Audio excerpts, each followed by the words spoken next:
I think a lot of founders think they have to discover things. They think they have to invent something brand new in order to start a company. And it's actually not only easier, but it can be extremely rewarding to take an existing market or even a newish market and take it to the next level. Because the reality is people are going to use email clients forever. People are going to use task managers and ticket management systems forever. People are going to use video calling, messaging, like all of this stuff is just going to be there. And a billion people are using it every single day. And so the longer one of these products has been in existence, the more of an opportunity there is to improve it. Welcome to the Undefeated Underdogs podcast, where I unpack and narrate stories of ambitious people who turn obstacles into opportunities. My goal for this podcast is to create a platform to narrate underdog stories and maybe play a small, teeny tiny role in inspiring you. I intend to highlight the underdog mentality and make authentic conversations with people who play the long game, take action with a chip on their shoulder, and convert obstacles into opportunities. Buckle up, as I'll be bringing some authentic founders, VCs, community builders, and content creators who got underestimated their whole lives, and yet they beat all the odds to become insanely successful. Now, today I want to tell you a little bit about our awesome sponsor, Acquire.com. Selling a business is as tough as building a business. As someone who went through this process once, selling my own startup, I know the pain it takes to get to the end zone. This is where our sponsor shines. Imagine this. You're a founder who's built a solid SaaS product, acquired customers, and generating consistent monthly revenue. The problem is you're not growing for whatever reason. Lack of focus, lack of skill, or just plain lack of interest, and you feel stuck. What should you do? The story I'd like to hear is you buckled down, somehow reignited the fire, get past yourself and the cliches, and start working on your business rather than just in the business. You start building an audience, move out of your comfort zone to do sales and marketing, and in 6 months, you triple your revenue. The reality isn't as simple. Situations may be different from every founder facing this crossroads, but too many times, the story ends up being one of inaction and stagnation until the business becomes less valuable or worse, worthless. If you find yourself here or your story is likely headed down a similar road, I offer you a third option. Consider selling your business on Acquire.com. Capitalizing on the value of your time is a smart move. Acquire.com is free to list and they've helped hundreds of founders already. Go to try.acquire.com/Sharath and see for yourself if this is the right option for you. Now, let's get into today's episode. My next guest is a founder, investor, writer, and an artist. Kind of like the jack of all trades. He's currently building Micro, and the goal for that startup is really simple: make email great again. He writes one of my favorite tech newsletters out there called Home Screen, which covers all things happening in AI startups, VC firms, like investing, everything. He invested over 50 plus startups through Launch House.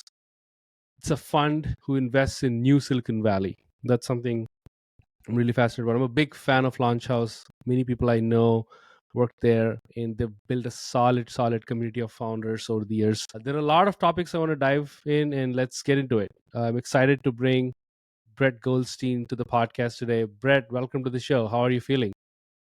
Feeling great. Love that intro. Super excited. Lots to talk about. Lots to talk about. I think this has been like kind of like you've been on my radar for a long time, and I'm so glad we're doing this because you recently came out of stealth, a new startup called Micro. Yeah, I want to talk in depth about it, but just want to say congratulate you and Thanks. I'm rooting for you. And email's been like a mess for a long time, so I'm excited for you. But right off the bat, I have this question. Where did you find the passion for startups? Because I think you did computational engineering, if I'm not wrong, in UC Berkeley. So you had like a million career paths to pick, but why startups? And you were a PM at Google, Clearbit, then you went to VC. So yeah, I want to understand. I want to go back to the roots of everything that you're doing right now. Why startups? Like all things, I would say it started when I was very young. I was reflecting on this recently. When I was a kid, I was just obsessed with creating things. I just loved creating things. I remember there was a school project where we had to create a leprechaun trap.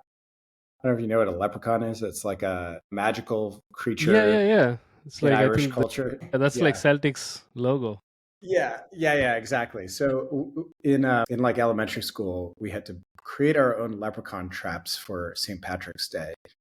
And Wow. it was the coolest thing because you have this shoebox, you have these strings, these weights, and like you put some food in. Like everybody's trap was different, and I was obsessed with this. I loved seeing everybody's different approaches to the same problem.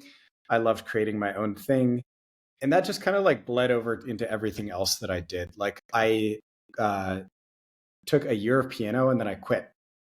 And then as soon as I joined a rock band, I started teaching myself piano so that I could play in the rock band. And what's interesting is like Wow.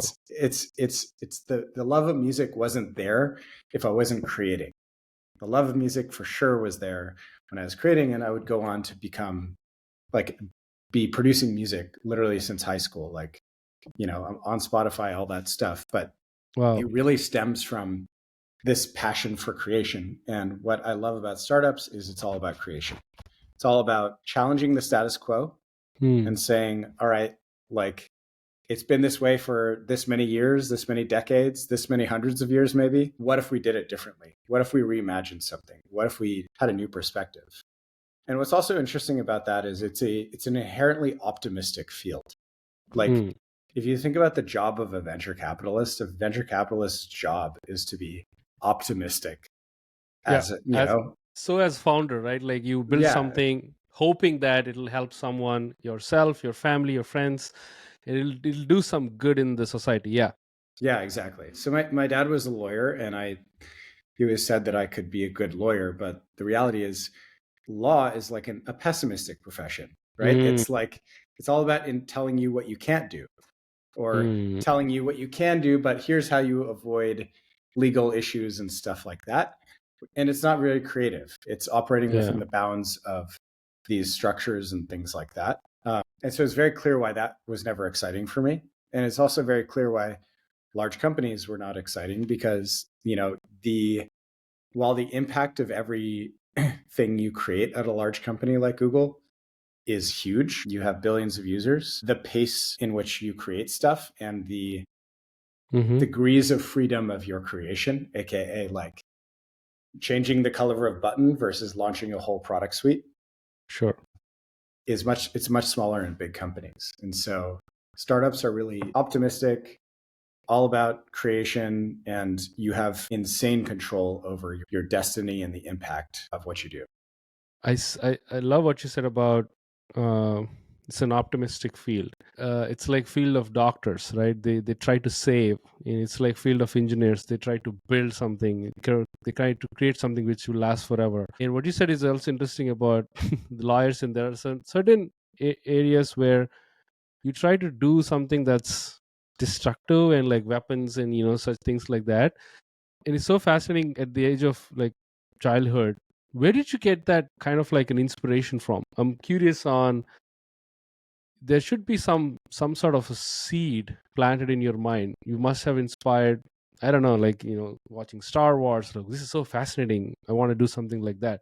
Or take music, like when you're learning about piano and such, I don't know, like you have like some reference that you were chasing. Yeah, I think, look, like everybody gets into things because they're inspired by other things. And the only difference between a maker and a non-maker is the maker thinks that they can build something just as good, Mm, right? A non-maker says, I like music. I want to be a tour manager because I could never make music as good as these artists. A musician gets into music because who is a creator, they say, I'm inspired by these artists and I think I can create something even better or that's my own. So wow.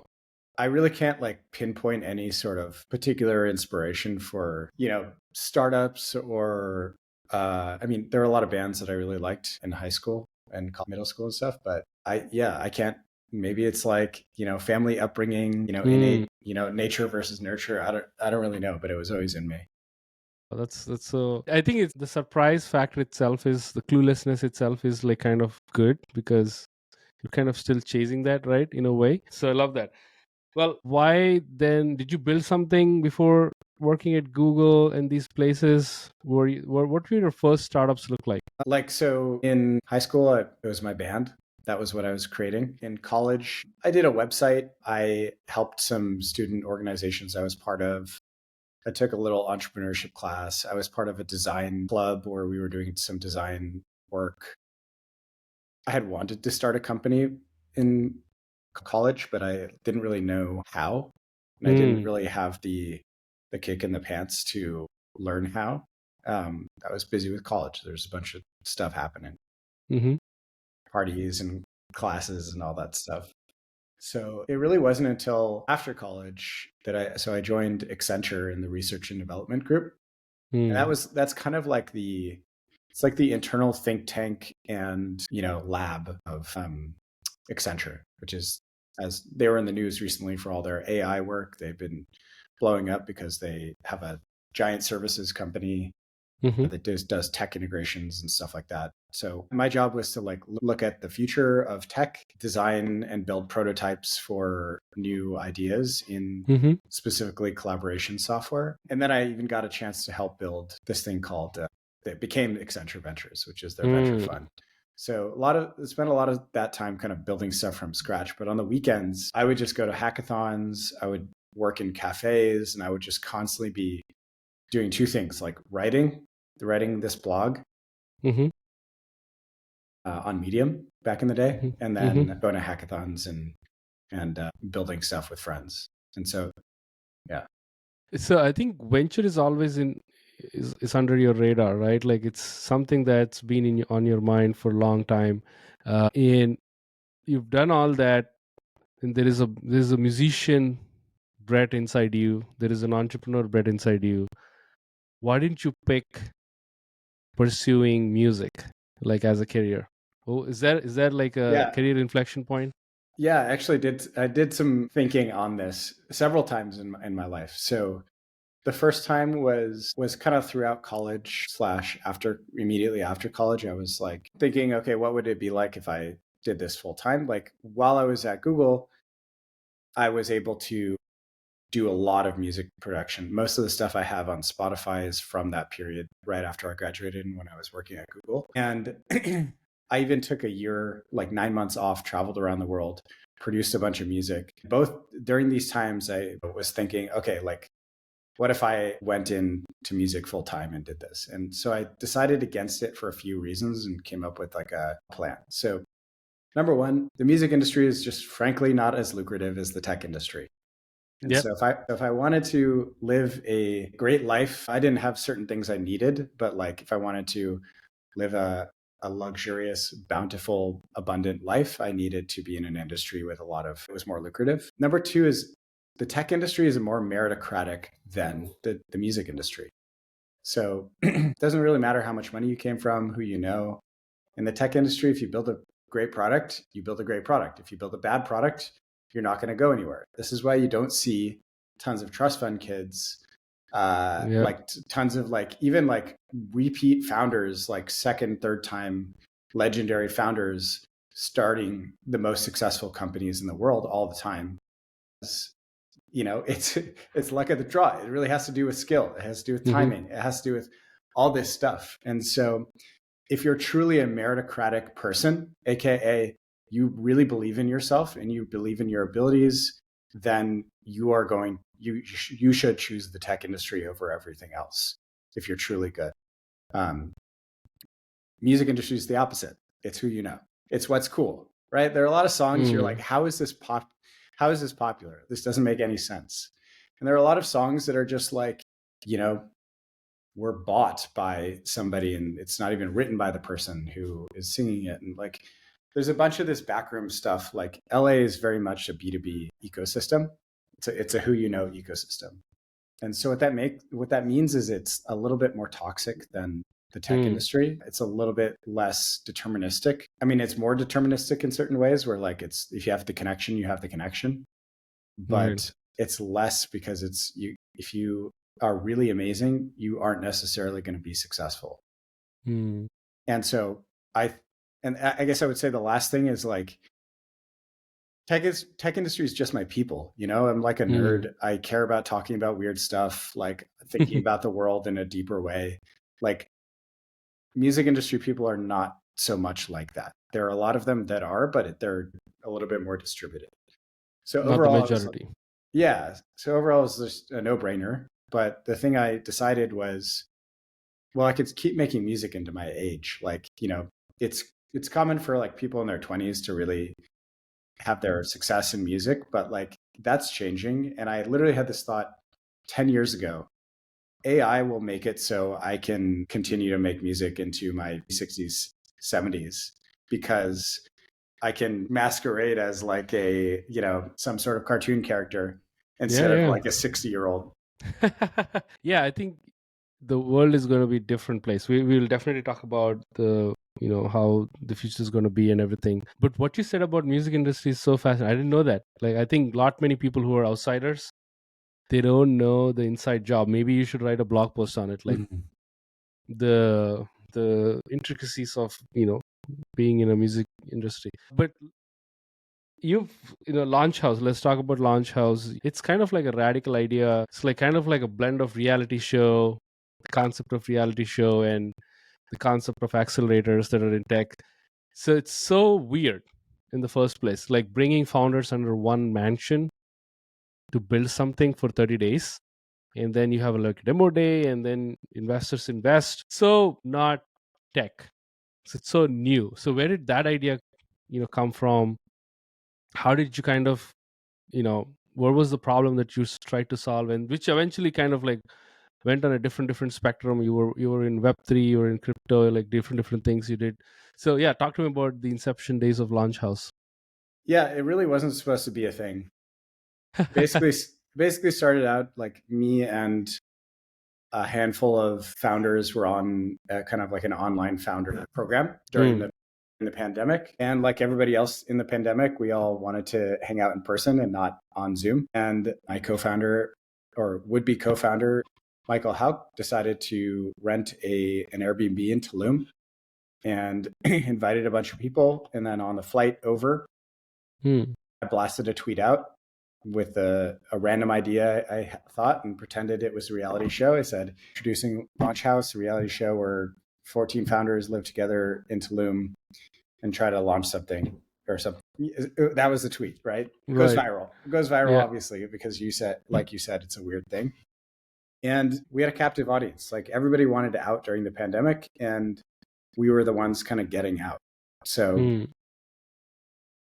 it blew up a little bit. We had people asking to come down. We decided to do a second house. We flew in a videographer to like, okay, what if we really leaned into this reality show thing? We were very convinced we were going to make a reality show and not a startup.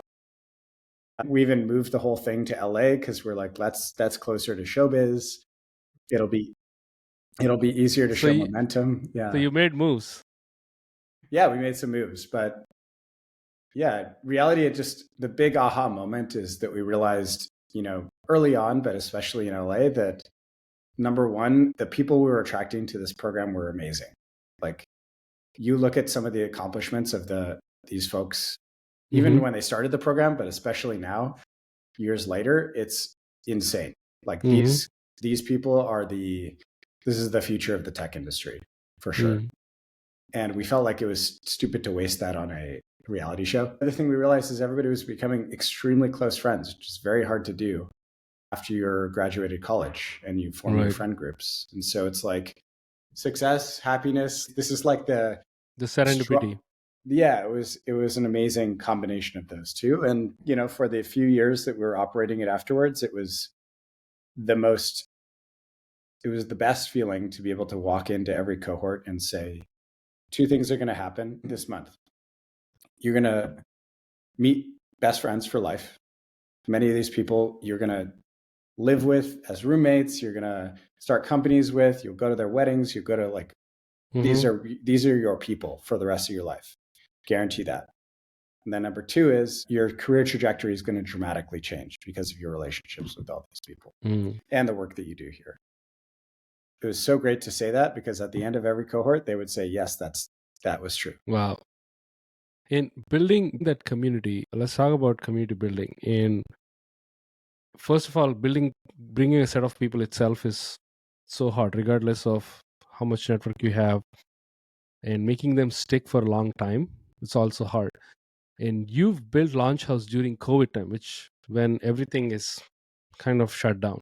So talk to me about that experience, going from this little idea you tweeted on the plane to actually building a solid network of founders who are still in touch, doing great things, post in that transition of COVID, post COVID. Now it's like everybody's normal. So what is that like to build a community of solid founders? Yeah, I mean, community building it's easier it's easier and harder than it seems. On the easy side, it's like really all you have to do is have a reason for people to gather, right? Give people a reason for people to show up, which is, hey, live in this cool mansion in the middle of COVID because what else are you doing? Great. And with other cool founders, obviously, right? Number two is the shared identity and shared struggle. It's like, it's way easier to bond with people when you're dealing with the same crap, right? I'm Jewish. This is why the Jewish community is incredibly strong, because our whole religion is about remembering how much of a struggle it's been, and we have a common identity. We're all Jewish, right?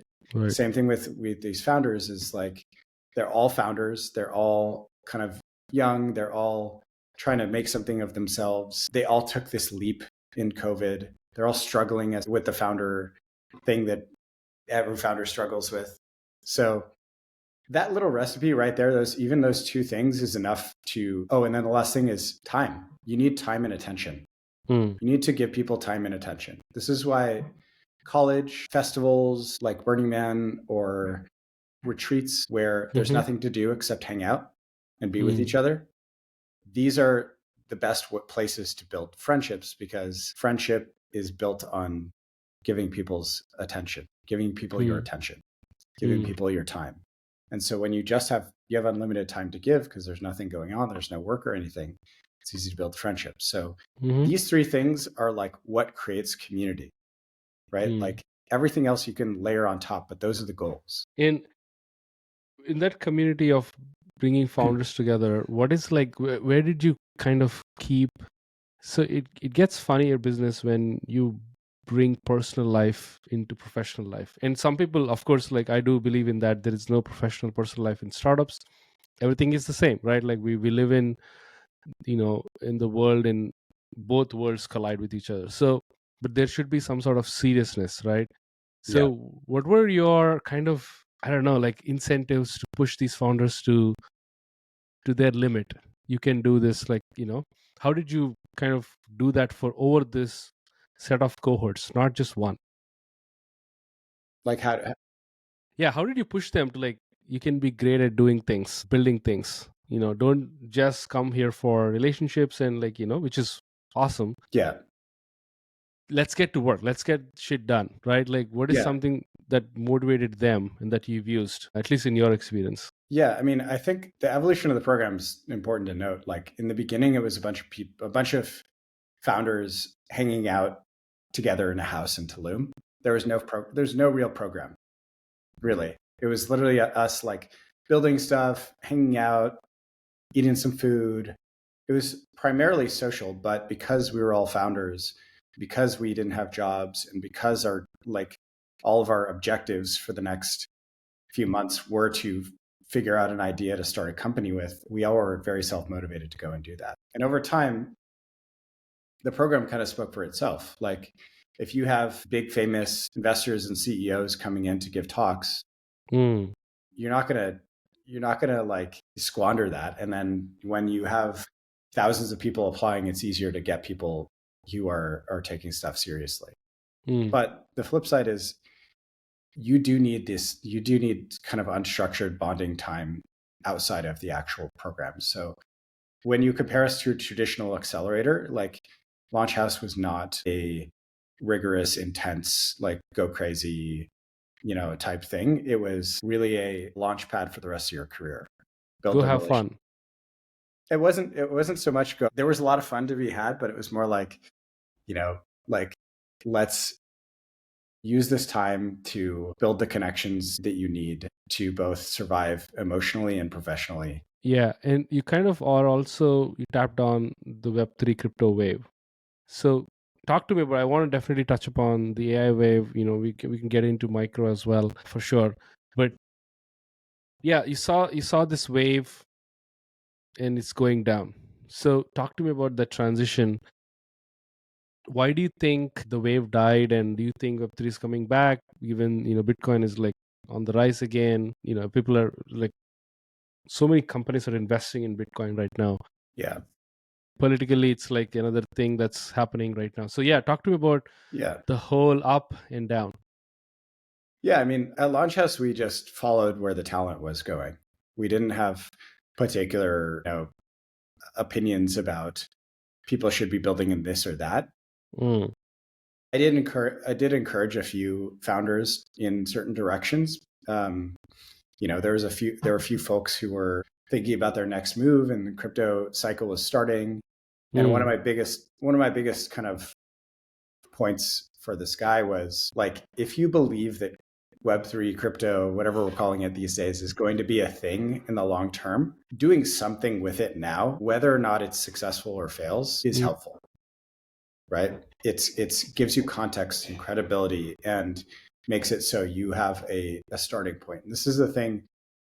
A lot of people who start companies or become founders for the first time don't realize this, but being a founder is a career path. You know what I mean? And each company is almost like a job that you have, Yeah. you know? And so if you look at it like a career path, like, of course you want every company to be successful, but if the first one's not successful, you can keep going. So crypto follows a very standard cycle, like, tied to economic trends, Bitcoin halving, what have you. Mm. So there's always bear markets, there's always bull markets. Of course. It's going up as long as inflation's really bad and the US keeps accumulating debt. Mm-hmm. There's a very bright future for crypto. So, and the other thing is it's just a superior technology for Right. a handful of use cases, and it's hard to bet against that.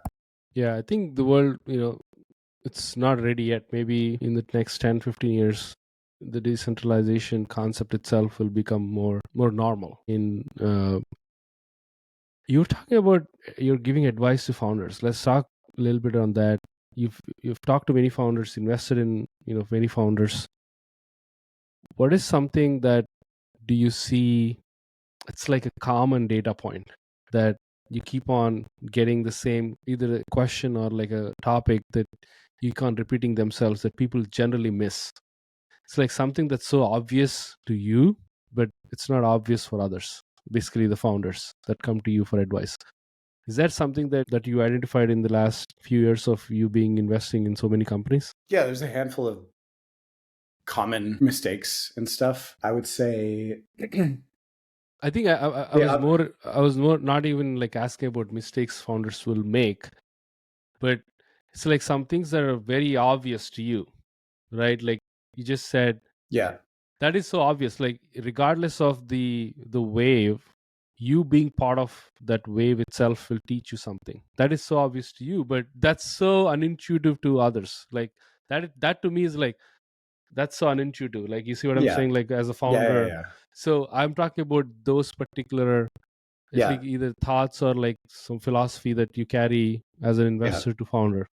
yeah. I would say, I guess one that's been on my mind recently is like the type of company to start. So I believe that we're not just floating around in open ocean when we're coming up with startup ideas. There are patterns and frameworks to use that actually do work, that are very simple and straightforward. One that is clearly, I guess there are two parts of this. One is like to discuss paradigm shifts, what types of companies to start during paradigm shifts, like AI. Even more simple one is looking at, in my opinion, there are two types of companies, startups you can start. One is one where you are creating a new market or creating something for a extremely small market that hopefully may be bigger. All of the risk is like, will the market take it? Like you're a true inventor. You're discovering stuff. You're discovering new land, right? That's what you're doing. You're saying like you're Right. discovering a new behavior. You're discovering something. So this is kind of like, it's funny. A lot of the biggest companies that we think about actually weren't these companies. Google was not the first search engine, right? Facebook was not the first social network. Right. So what types of companies are those? Those are companies where there's a clearly defined market opportunity. And all you have to do is make something better. You don't have to discover. There's no discovery. In fact, like what you can do, you can do some discovery in terms of like novel approaches to make things better. But if you literally looked at, Google's, what was better about Google than Yahoo? Simplicity. Okay, that's UX. And then the algorithm, which was like just a better algorithm. But it was really UX innovation. Facebook is a similar thing. I'd say their growth and their go-to-market was better than MySpace's and others. And so I think a lot of founders think they have to discover things. They think they have to invent something brand new in order to start a company. And it's actually not only easier, but it can be extremely rewarding to take an existing market or even a newish market and take it to the next level. Because the reality is, this is related to what we're building, people are going to use email clients forever. People are going to use task managers and ticket management systems forever. People are going to use video calling, messaging, like all of this stuff is just going to be there. And a billion people are using it every single day. And so the longer one of these products has been in existence, the more of an opportunity there is to improve it. Linear is my favorite new example. Like so true. Engineering, ticket management, like Trello, Jira, like all these companies are so old. Yeah. And they're so ugly and people don't like them.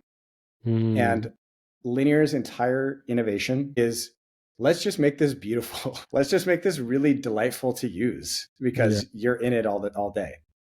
Not a new market, didn't discover any new behavior, didn't invent a category. One of the biggest, hottest companies today. That is so fascinating. That one data point which you said is many founders think about, or at least they have a expectation of doing something new, novel. They want to try something new. And I think there are some founders who are doing like friend.com. These folks, they're building something radically new, humane AI pin or like whatever it is, that the new hardware. But I think it's so rewarding. That's like the key there. That's what I think. And it's so refreshing to hear. Is that why you picked email out of everything else? Like, let's talk about micro. Yeah. Micro is a new kind of email client, but it's a lot more than that. We think about it like an all-in-one tool. Think about all of the core productivity tools that you use, any sort of workflow tool, all jammed into one product that is automatically updated and organized for you with AI. And it really came from a personal experience more so than a strategic one, but all the strategy lined up afterwards. The personal experience was, my old co-founder was one of these like automations, integrations, like inbox zero guru guys, right? Like responds to a Slack message in 10 seconds, any hour of the night, like absolutely amazing. Like literally everybody on the team was in awe of him every day. Wow. And so he was always setting up all these crazy Zapier and Airtable and like Notion, and all this crazy stuff, like really, really elaborate, complex systems that only he knew how to use, but worked really well. And I was kind of the Apple Notes guy. I was the guy I was the simple guy, never got to inbox zero. All my Notion documents were just in a list of documents, didn't do any of that stuff. And I always felt bad because what my co-founder did was very impressive. And everybody acknowledged how impressive it was and useful it was.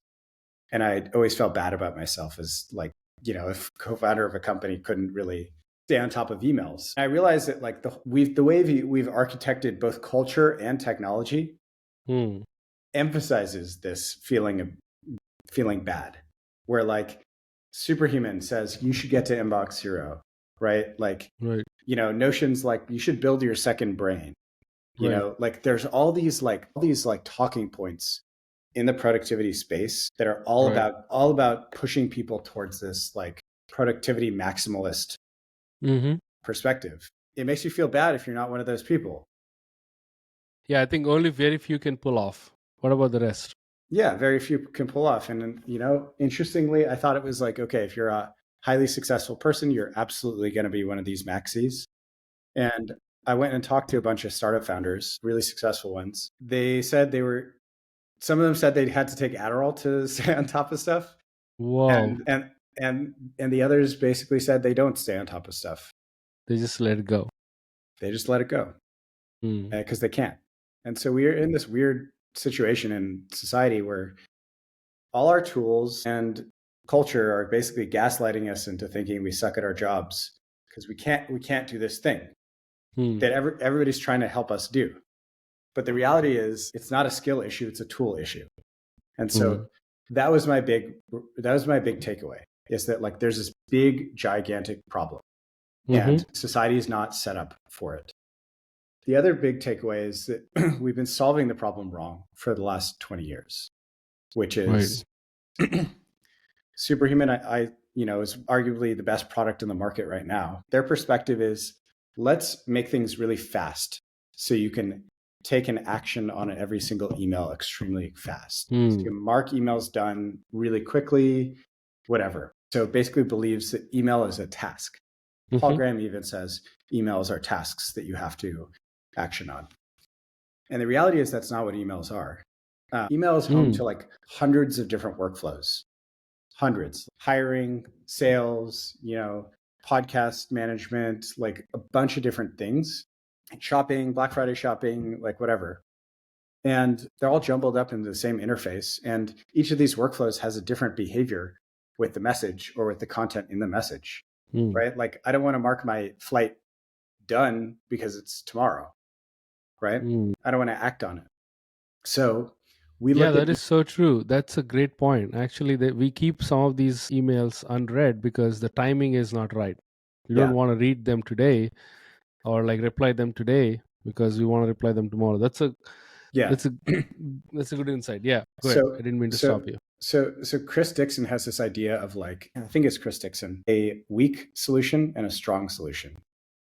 So weak solution is something that kind of solves it, but like actually doesn't get at the underlying behavior. Strong solution is something that actually revolves around the underlying behavior. Like it's like treating the disease itself versus treating the symptoms.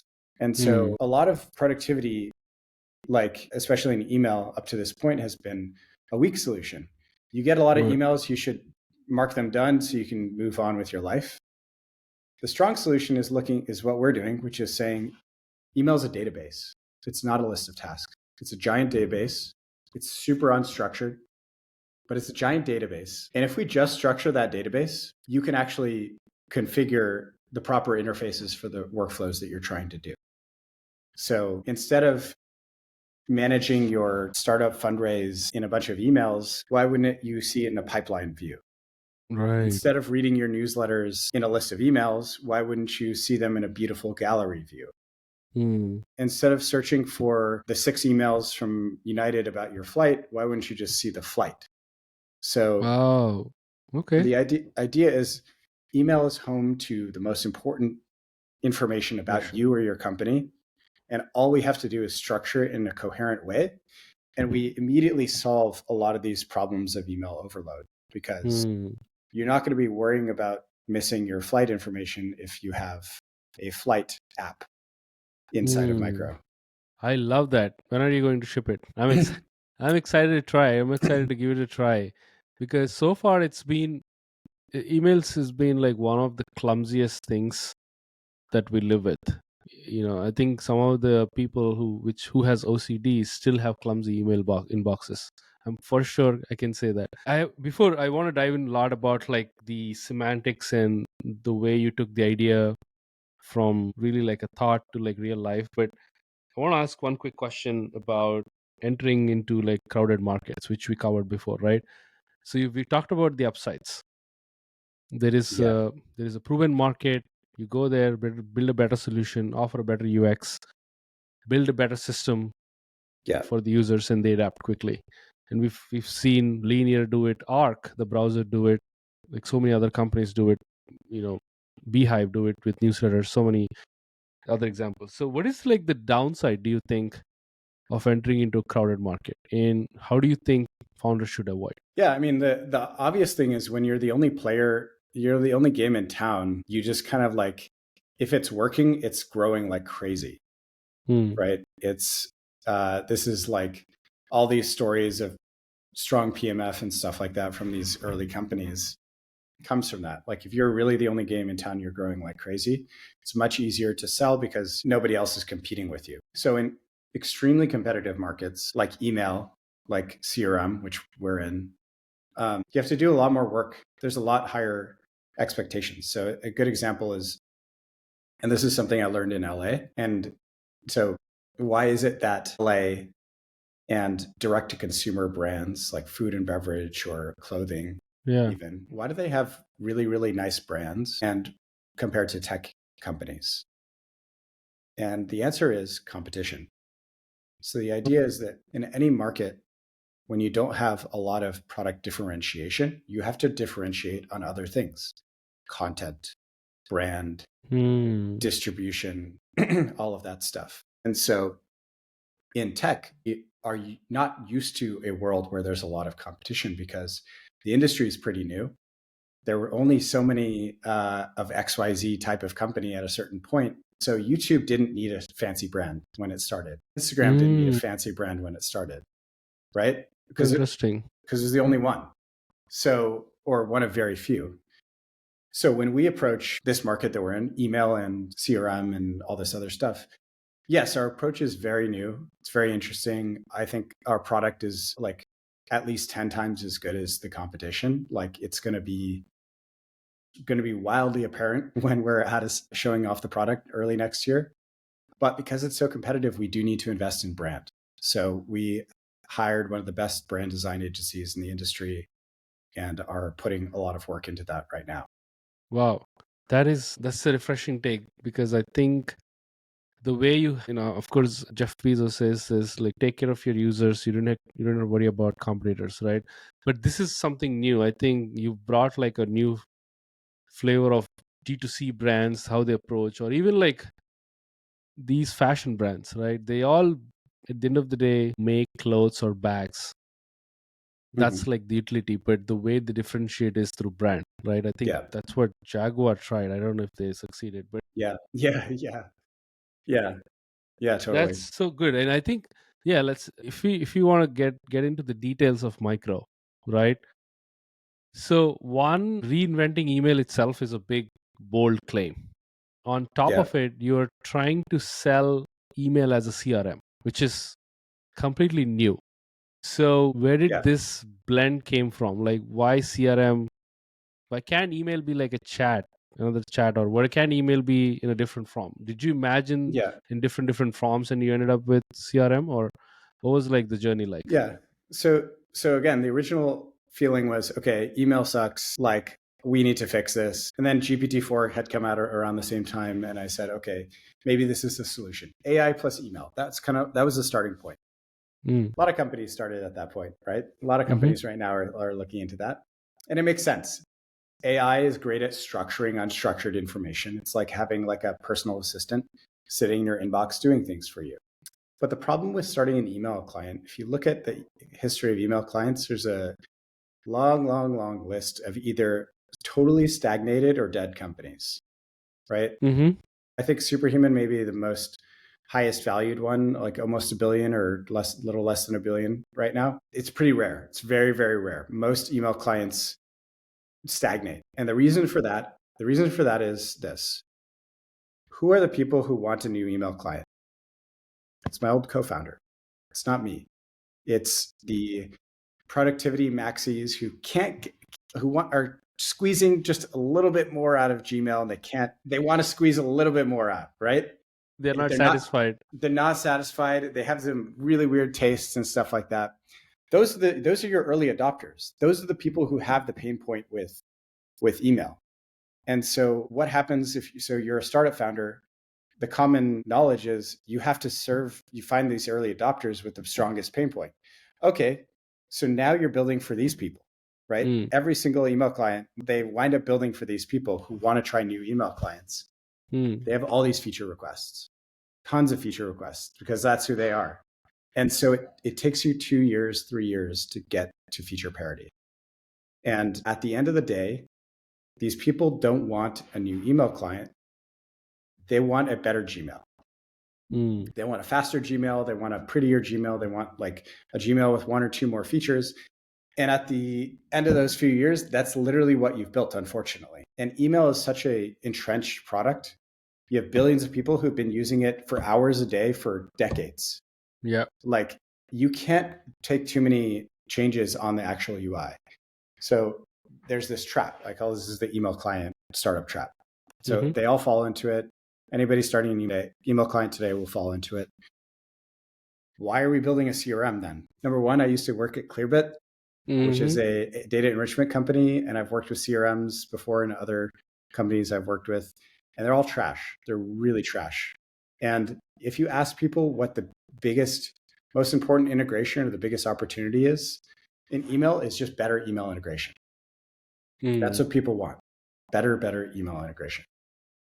And so basically realized that since email is, as we said, this kind of system of record for business, for your life or your business, which is kind of where we started. Email is a database. It knows a lot more than just the people you've been talking to. It knows the flights you've taken, the hotels you've been in. CRM is actually the perfect initial app for micro. Micro stands for micro apps. It's going to be more than just CRM. Yeah. That's nice. Yeah. Okay. So CRM was the first, it's basically the lowest hanging fruit that we could tackle on our path to building. Frankly, like it's closer to kind of like a WeChat type platform because interesting. Yeah. Is it like something, if I have a CRM and I want to hook up to the email, is that something that Micro can do? Micro is an email client and a CRM. So it's the only one. So you offer both solutions. You don't have to like bring other, like I don't want to bring HubSpot to hook my email. It's not like that.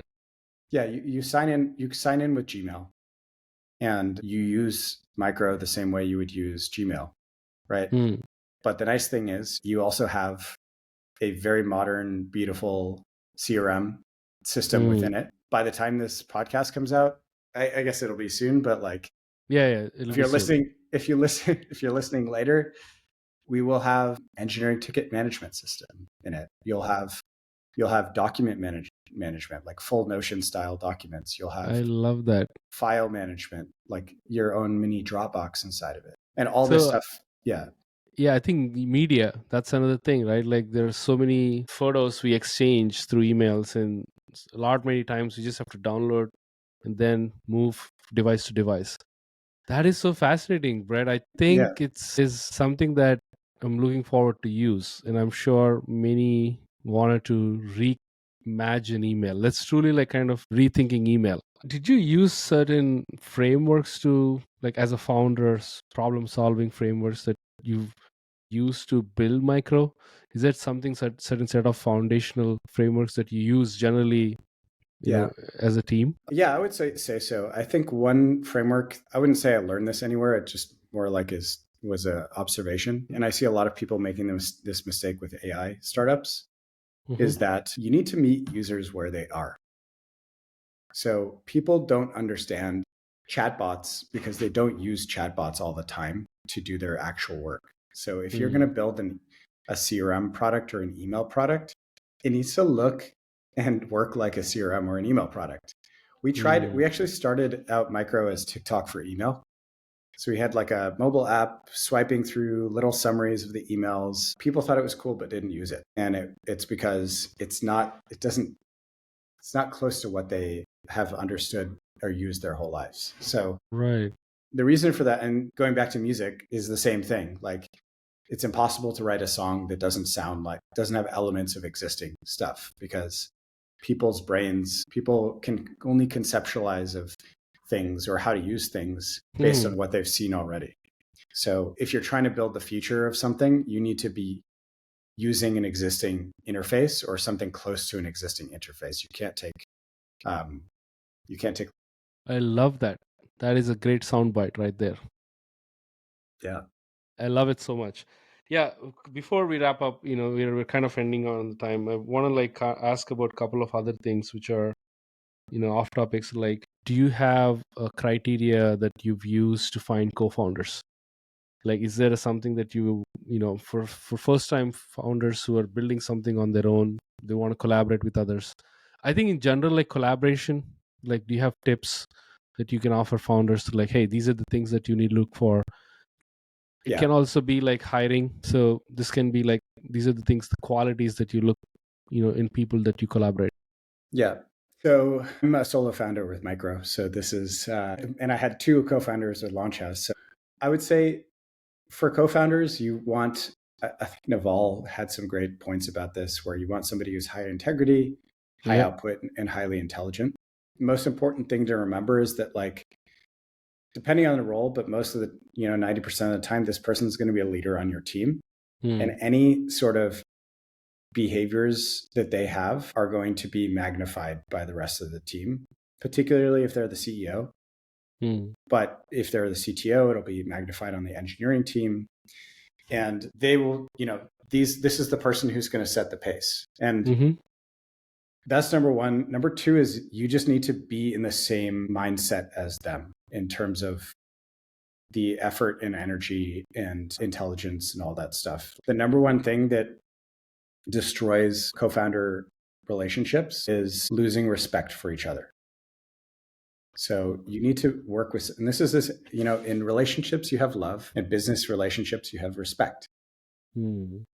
This is the fundamental building block of relationships. And so, if you don't love your partner anymore, you get a divorce or break up. True. If you lose respect for your co-founder, absolutely you break up.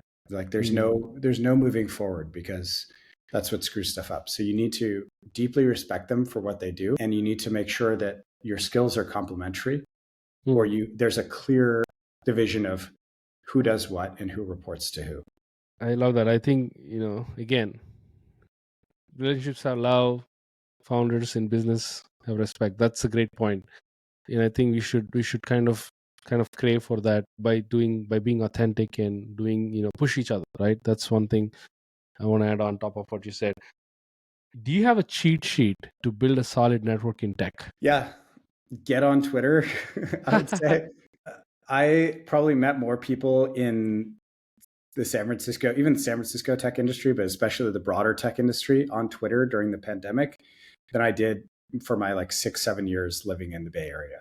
Or living in San Francisco, but I went to Berkeley, and I am from the East Bay. So wow. I probably met more people on Twitter than I did in person my whole life outside of that. And so what that means is, if you live it doesn't matter where you live, as long as you're interacting with people, number one is find people that you like or that you resonate with, interact with them on the internet, reply to them, DM them, email them, set up podcasts with them. And just like how we did. Yeah. And then meet up with them when you're there in person. Number one thing also is talk about amazing things you're doing. If you're shipping stuff, tweet about it. If you are writing stuff, tweet about it. If you're doing anything, tweet about it. Like the tech industry is an industry of makers. And in order to advance your career, you should be meeting people, making things, and telling those people what you made. I love that. It's all about, I think, Twitter is, I don't know how we can talk about Twitter now, but it used to be a place of serendipity. You tweet something. I still believe there is a part of it. That's why this podcast is happening, right? Like, I randomly DM'd you, you're like, yeah, let's do it. And we're talking now. But yeah, I think putting yourself out is much more important in tech than doing something in closed doors. Last thing I want to ask is, where do you see the role of AI, or the role of AI being in startups or building, like especially creating, right? With the rise of Cursor, there are like so many things. notebook LLM. Like you can be a developer even though you don't know how to code. So on that front, as well as like creating stuff artistically, like you can create videos using Sora. There are a million things that are happening right now. Again, we're all overwhelmed. So where do you think, or at least your predictions of AI in startups? Yeah, so technology is just a force of democratization through abstraction. So what do I mean by that? Let's take music. If you wanted to create some music 1,000 years ago, you'd have to go and find some musicians, right? Maybe not 1,000 years, a couple hundred years ago. Yeah. Find some musicians, pay them, Mm. write some notes and stuff for them to play, and then you'd have your music and it wasn't even recorded and like all that stuff. Very few people could do that. Very, very few people had the money to do that, the time to do that, all that stuff.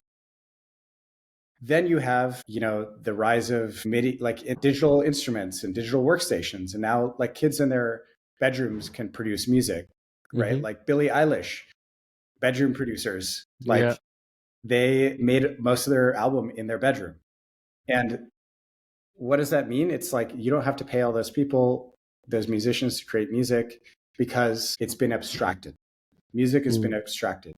You can have a synthesizer or like a string sound in your song without having to pay somebody because, it's an abstraction of that actual musician. When you abstract things that much, it makes them easier. When you make things easier, it democratizes access to them. Instagram with photography, right? CapCut, all of these things, same thing. Riverside with podcasting. All this, all technology does is makes things simpler and easy to do. And as a result, unlocks more people to do it. And what also that means is that also means individuals can do more things. So artificial intelligence is the ultimate abstraction tool because instead of, writing every line of code, you tell Cursor to create an app and it creates the app for you, right? Instead of having, writing a whole essay, you have ChatGPT write the essay for you. And so what this means is that people will be able to do more on their own. So and it's going to be the dawning of a new era in entrepreneurship because suddenly, like literally millions more people, maybe 1 billion more people can create apps, create software products. So what does that mean? Going back to what we were talking about, competition. Yeah. Competition means distribution, brand matters way more than it has ever mattered because guess what? Like a lot of people can create email clients and CRMs. It's a little more complicated than a normal app, but like eventually a lot of people will be able to do this. And so you really need to own the brand, the mind share on all this stuff, which is part of why, people say, okay, like the future of apps or startups is going to creators. The reality is, but the reality is, I think it's just going to be an amazing period for a lot of people to be able to finally make their dreams kind of a reality. I think it's a great time to build, right? Yes. I think the internet age enabled that. I think after that, the AI age is going to build. Last curious question. Now that you're talking so passionately about building, right? If you were not to build micro, and if you were to build something else, what would you choose? In other words, where do you see the gaps still exist that you are like, I don't have time right now with micro, but someone should go after build this? Maybe too tactical answer, but one of the ideas we tried before building micro was called Aster, and it was basically an events product. So if you go to a conference, most conferences, especially crypto conferences, you'll get like a giant spreadsheet of side events. All and also the other thing is like, and these are a pain to look at.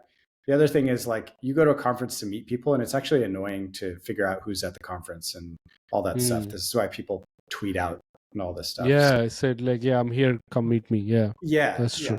So Aster basically is kind of a location-based events app where it ingests all of the side events for any for a conference that you're at and shows you a list of all the other people who are on the app / at the conference and lets you DM them, set up time to meet up, see what events are around you. all that stuff. Yeah, I think nobody's done that. Like, I think, there's still, I think now people are coming back, so there's more opportunity there. But this has been a great conversation. There are a couple of nuggets I really liked, what you said, and hopefully, listeners have the same insight or took the same insight. But any closing thoughts before we wrap up? Nothing I can think of. Yeah, We're I think, hiring. yeah, we'll put all the links in the show notes. We'll put people to towards Micro's website so that they can join the wait list. I'm part of the wait list. I'm excited to try Micro early next year. But stay tuned, folks. Hope you loved this conversation, gained some insight, and go build. That's what we founders want you to do. Cheers. 100%.